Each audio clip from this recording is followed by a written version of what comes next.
দিয়েছে। আমি সুমনদার কাছে আসবো। সুমনদা, একদম নির্বাচনের মুখে দাঁড়িয়ে বিনোদ তাওরের মতো প্রথম সারির বিজেপি নেতা, তার বিরুদ্ধে এরকম সিরিয়াস একটা অভিযোগ। সেই কবে কিশোর কুমার গিয়েছিলেন 5 রুপাইয়া বারানা, আর এখানে তো 5 কোটি টাকা দেওয়ার কথা আলোচনা হচ্ছে। দেখুন, যদি পলিটিক্যালি ধরতে হয়, যেখানে এই ঘটনাটা ঘটেছে পালঘর, সেখানে আজ সকালে প্রথমে যারা ধরেছেন অর্থাৎ বিভিএ বহুজন বিকাশ আগারী, তাদের যিনি ক্যান্ডিডেট তিনি হঠাৎ সকালবেলা নিজের দল ছেড়ে বিজেপিতে জয়েন করে গেছে। ফলে তাদের রাগের একটা কারণ ছিল। তারপর তারা রাগটা অনুসন্ধান করতে গিয়ে দেখেন যে বিরারের একটা হোটেলে বিনোদ তাওড়ে বসে আছে।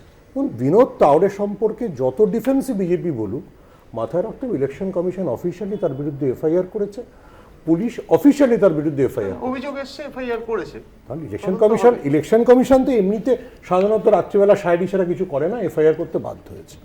নাও coming back to BJP show, মানে ইতিহাসে এত দুর্বল, রাজনীতিতে শুধুমাত্র টাকা নির্ভরশীল, ভুলে যায় তারা যে বাল ঠাকরেকে প্রথমে বলা হতো ইন্দিরা গান্ধীর লেজু। যখন জরুরি অবস্থা জারি হয়েছিল, গোটা ভারতবর্ষে কোনো রাজনীতিক ছিলেন না বাল ঠাকরে ছাড়া, তিনি ইন্দিরা গান্ধীর সমর্থন করেছিলেন। লেটার কিভাবে বাল ঠাকরের সাথে প্রমোদ মহাজন বিজেপিকে আনেন, সেটা that's a different part of the history. এবং বিজেপি কি করে বাল ঠাকরের সাথে বিশ্বাসঘাতকতা করেছিল, কারণ অলওয়েজ বিজেপির সাথে বাল ঠাকরের শর্ত ছিল যে Shiv Sena will remain the major partner of the Maharashtra and BJP will play the smaller partner. কীভাবে বড় পার্টনারকে বিজেপি খেয়েছে, কেন উদ্ধব ঠাকরে বেরিয়ে গেছে, দ্যাটস এ ডিফারেন্ট স্টোরি। নাও যদি মহারাষ্ট্র ইলেকশন নিয়ে বিজেপি এত কনফিডেন্ট হয়, তাহলে এই ধরনের স্লোগান দিতে হচ্ছে কেন?